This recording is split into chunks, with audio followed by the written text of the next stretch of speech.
What is up, YouTube? It's your boy Armaret, and I wanted to talk to you about what is the measure of success in sticking with things to the end. So in this video, what you're going to notice is what I'm going to call one of the most epic collapses, yet same time successful victory of Black Ops 2 that I've seen in a long time and on any video. And the first thing you'll notice is, we get up to a big lead in the first half, and then in the second half of the game, it pretty much erodes away to nothing until we barely squeak out a win. But so that brings me to my first topic of what it means to stick with things to the end. And there are going to be a ton of times in your life when things look hopeless and things look like they're never going to be able to turn around, and the ability to just stick with them and to stick with something that you love, or to stick with something that you're passionate about, or to even just stick with something when things are at their most dire is a great quality to have. Now, don't be confused. There is a certain point in anybody's life or in any situation in which the best situation is to actually just to cut it loose and to kind of get out of the situation you're in, and sticking around to the end is not the best.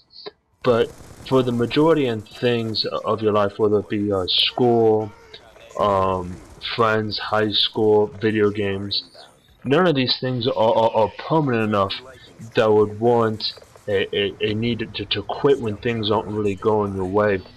And that's the first thing you're going to notice about this game. In the first round, we're holding them down, we're doing really well, that everybody stays on our team.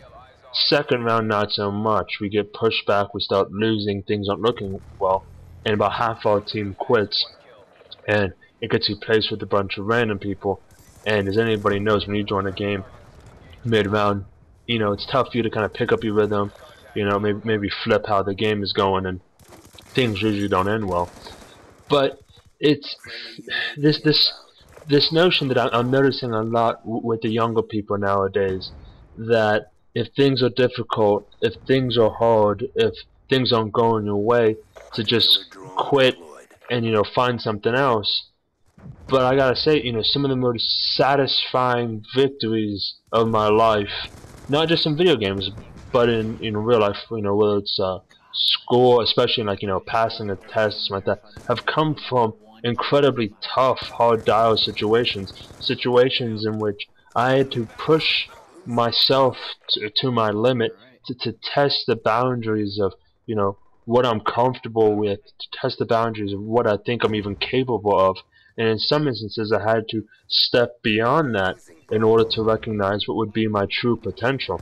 And I think that's one of the key factors of never giving up, of never giving in, and never quitting, is you'll never know just truly how good or how great of a person that you can be if when every time you're faced with adversity, you quit or give up.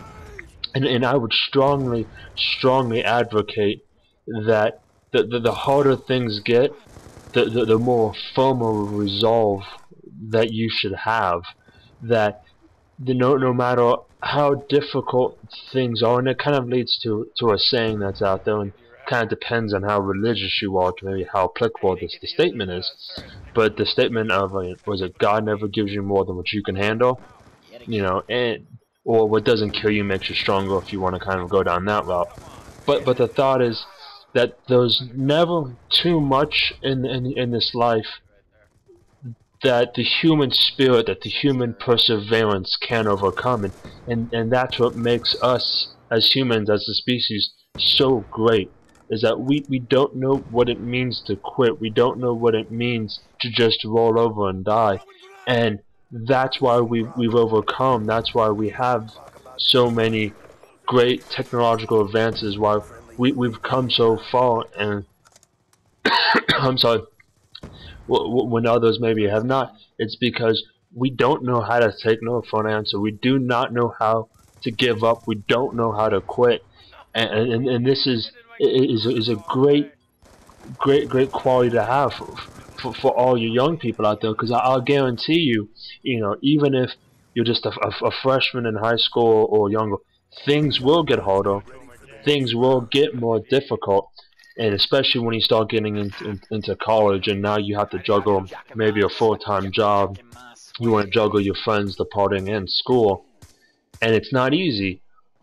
But the day that you get that diploma that says, you know, insert your name here, has a bachelor's, has a master's, has a doctorate in some degree, is the single greatest feeling of your life, because you know all the hardness, the tough times, the staying up late, the having to say no to your girlfriend and or boyfriend, the saying no to your friends that got you there, that got you to this place that now the water's your oyster. You can do whatever it is that you want to do because you have this piece of paper. Or, you know, if you find yourself maybe really depressed, and it's hard to wake up in the morning, and it's hard to go to school because you're getting bullied, but you know, just every day, that little bit by little bit, you know, the getting up, maybe just finding something to smile about, you know, finding something that makes you happy, even if it only lasts for a fleeting moment. You know that's not going to last the rest of your life, so you know by pushing through, by doing the best you can, that life will always get better. And I promise you, life always gets better as long as you try, as long as you strive, as long as you want to better yourself. And that leads me to my second point of success, and what is success, because I've mentioned it a couple of times. And if we look at just Call of Duty and what makes a successful video on YouTube, you hear all sorts of things, whether it's games in which you get 300 kills, or if it's a game where it's super close, you barely win by one, or you have to beast in it, or whether it's because you're just a super likable guy and you've got, you know, 100,000 views or 10,000 views, and that's success. And the fact is, there is no one gauge or barometer for how you determine success, and what is successful to you. And like in this game, for example, I determined this game as success because we won, and that's really, at the end of the day, what I just solely determined to be a success or a failure in video games is, did I do my best and did we win? The answer is yes to both, and success. And you'll notice there are some classes that you may have, or some certifications that you're going for, that success, the test is either pass or fail. It doesn't matter if you pass by 1 point or if you get 100% on the test. It's still a pass. It's still successful. So you shouldn't let other people make you feel bad because they got 100% and, you know, you passed by this 1 point, because at the end of the day, your success is equal to theirs. I mean, a completion's a completion. Now, the true delineating line becomes in the play of what is a success is what you set your own goals, what you set your own parameters to be.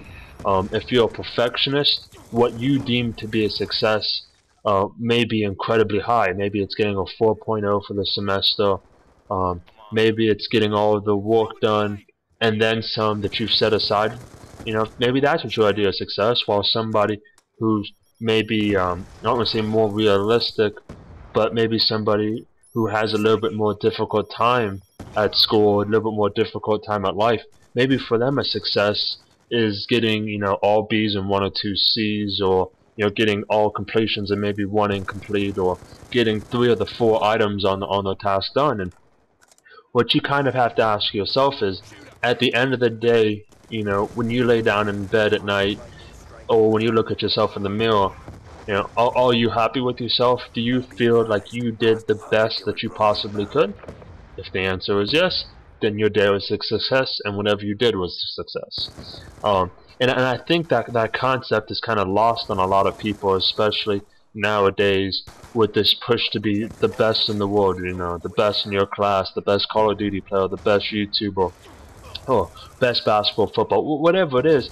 And the one thing that I find that I've told my wife a lot over the years, as well as my niece, is when they come to me and they said, "Oh, I failed," and they're upset, and I said, "Well, did you do your best?" They said, "Well, yeah." "Well, did you try your hardest?" "Yeah."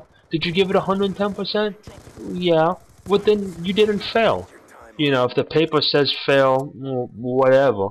The fact is, if you do the best that you can, that's all that anybody can ever ask of themselves, and that's all that you should ever ask of yourself, is that you try your hardest. Now, if you know at the end of the day that you failed a test and you sit and you think, man, I didn't really study, I didn't really do my homework, then that's not a success, because you know you can do better, and your goal should be to set out to do better next time. So I guess that's the end of my lecture for this one. As you see, we went from doubling the points to barely winning by 5. But just think about it, and maybe put in the comments below, what you determine to be a success, and how do you determine how you're successful in life. And I think you'd be surprised by what a lot of people deem as success, or what you are as success versus failure. But thank you so much for stopping by, and that is my time for the day, and have a good day.